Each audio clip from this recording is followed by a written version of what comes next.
Hey, honey. Hey. شايفة كتير أمل، شايفة كتير حماس.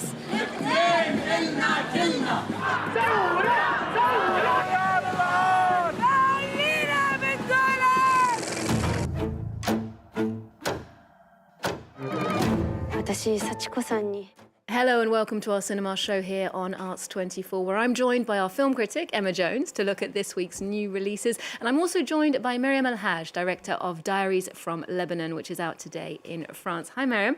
We'll be hearing more about that film in just a moment. But first, a directorial debut from actress Kristen Stewart with the Chronology of Water. Now, Emma, this is an adaptation of the 2011 memoir by Lydia Yuknavitch. It had its world premiere in the Un Certain Regard section at the Cannes Film Festival. What did you think of it? Yes, it's very much what you'd expect from someone who is so thoroughly enthralled with art house and auteurs as Kristen Stewart has become, but with the promise of real directing talent, I think. This memoir of a young woman's survival of family sexual abuse and her own self-discovery of her literary potential, it's not an easy thing to adapt at all. Fortunately, Kristen Stewart is really helped in this by British actress Imogen Poots, who plays the role of her career so far as Lydia. Now, Lydia is a teenage swimming champion, and the water is her focus and her escape from her controlling father, who abuses his two daughters. Once Lydia leaves home, her life unravels, however, with sex and drugs before she's going to be able to safely swim to the shore. Okay, well, let's hear more from Kristen Stewart and Imogen Poots on their experience, and here's a glimpse of the film too. Hey. Can't sleep, huh? Yeah, me neither. Come here. I want to talk to you. Sometimes I think it arrived on paper. I wanted to write. I want you all to be winners. Disappear into your imagination. Nobody's in the room but you and that pen. Considering it's a film about iteration, based on a book about memory, and about how that iterates in your body and how you have the ability to control this, that unlock this idea that you're like, oh, you mean like all of these truths can change? I can change them? All the things that I thought were facts that happened to me, I can... You mean like reality's malleable? You mean like storytelling saves lives? She was amazing. She's an amazing director. She blew me away, and she is a true artist. And to see her take on this project and complete it was, honestly, it was like a highlight of like my career to see someone like Kristen succeed at that level. And I'm sure water, not a very easy element to work with in cinema. How do you think Stewart got on with this first effort behind the camera? Yeah, so I would, at first glance, you think this first-person stream of consciousness that you have in the film might owe something to Terrence Malick. But, I felt it was much rawer than her work. I felt that it was almost like Stewart is spilling out the story out of her very guts.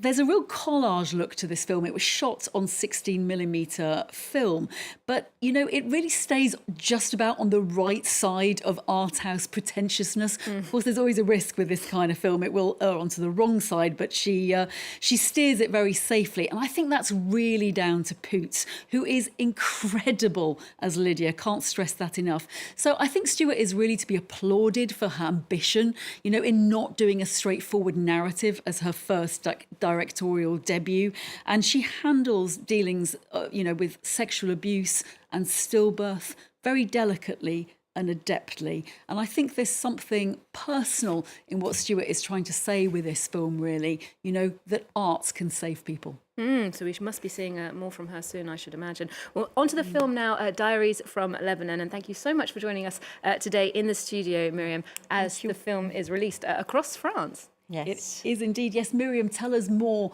about what the film is about and what it covers. Yes, so Diaries from Lebanon, Journal intime du Liban in French, because it's getting released today in France, is a journey in the country. I was born and raised, and I grew up in Lebanon. And I wanted in 2018 to tell the story of a country that was changing because of a civil society that wanted to get rid of the old regime, of the old politics, and to suggest something else.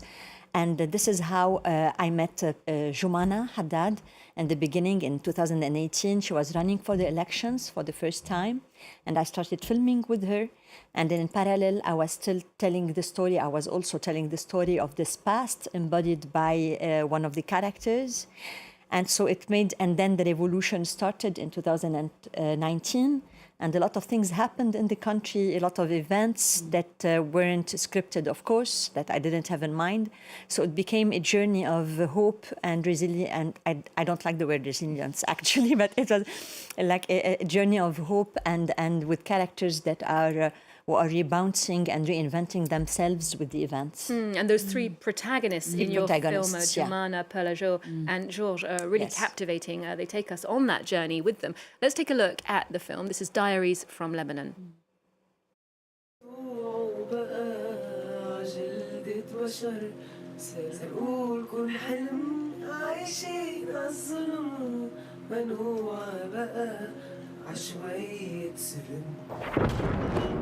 ما في عمل لهالدرجة نحن نقدر نغير شيء. ما في راس.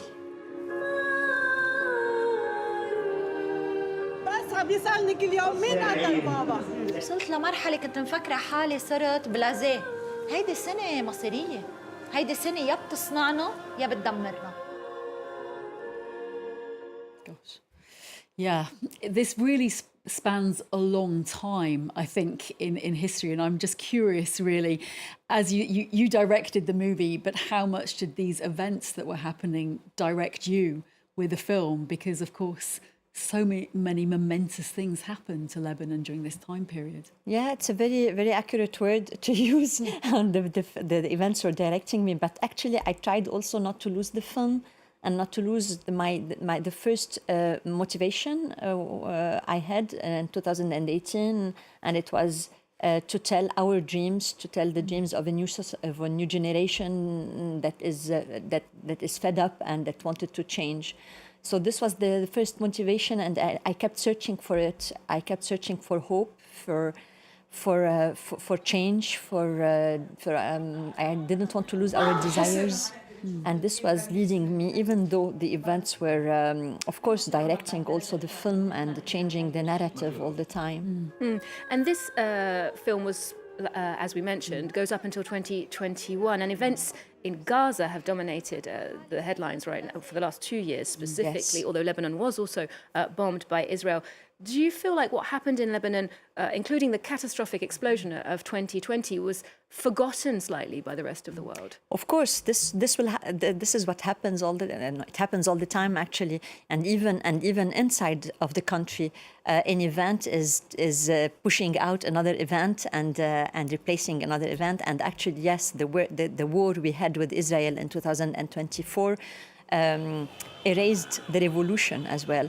We are commemorating the revolution in a few days on the 17th of October, and actually it became very, very old souvenir.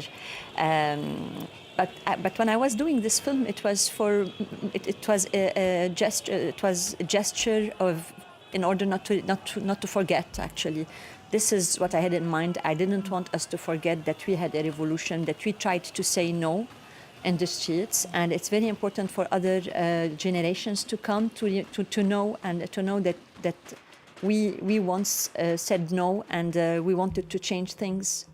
When you were filming, you know, given what the country has been through, you know, sometimes it felt that everyone was suffering with collective depression almost, you know, under the weight of it. But what optimism did you see? Were there moments of filming where you felt, you know, not just joy, but optimism for the country's future? Actually, I see all the time. I see optimism, and optimism comes from the last scene of the film. For example, when Perla is still singing, for example. So it's the new generation who give optimism. And while I was filming, and after the explosion, for example, I decided to stop. And it was too hard for all of us, for the film, for myself. I didn't feel the need to film anymore. Or I didn't understand the meaning of cinema anymore, you know. So I wanted to stop, but then it's Joumana who called me to tell me, come see, we are reconstructing, rebuilding. And this was a moment of hope, you see. So I understood that we cannot let ourselves die if we are still alive, and we have to reinvent ourselves.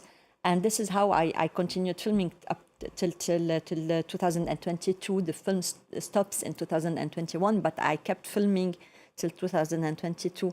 So hope comes. I was taking a lot of the energies of my characters, and they were taking from my energy. We were exchanging energies actually in order to rebounce. Yeah, that we see just how inspiring they are in their determination. They don't let it go. Now to another new release this week. That's A Pale View of Hills. This one premiered in the Un Certain Regard sidebar section at Cannes. That's the adaptation of a renowned novel by Japanese writer Kazuo Ishiguro. How did you find this film? Well, despite the brilliance of Ishiguro's fiction, can't deny that, you know, and the fact he's an executive producer on the film, I found this story by Japanese director Kei Ishikawa a little bit inert and TV movie-like sometimes, and that's despite some of the sumptuous visuals it has. For some reason, perhaps because it might be better acted and vibrantly depicted, the Japanese parts of this narrative is far more compelling. So there's two timelines in the story: Nagasaki in 1950, 1980s Britain, and Etsuko, who's the protagonist, is looking back on her memories of the story. Ultimately, I find the fiction translated into the film just a little bit ambiguous in its storytelling to be a fabulous film. A shame. Okay, shows that literature doesn't always translate to the screen very well. Thank you very much for that roundup, Emma, and thank you so much for joining us, Myriam. A reminder that Diaries from Lebanon, Journal Intime du Liban, is out in French cinemas at the moment, and we'll leave you with a glimpse of that other film, A Pale View of Hills. Do join us here next time for more movies, arts and culture. There's more news coming up just after this. Why did you come here? Because I met your dad. Not true. あなたもあの日あそこにいたんでしょ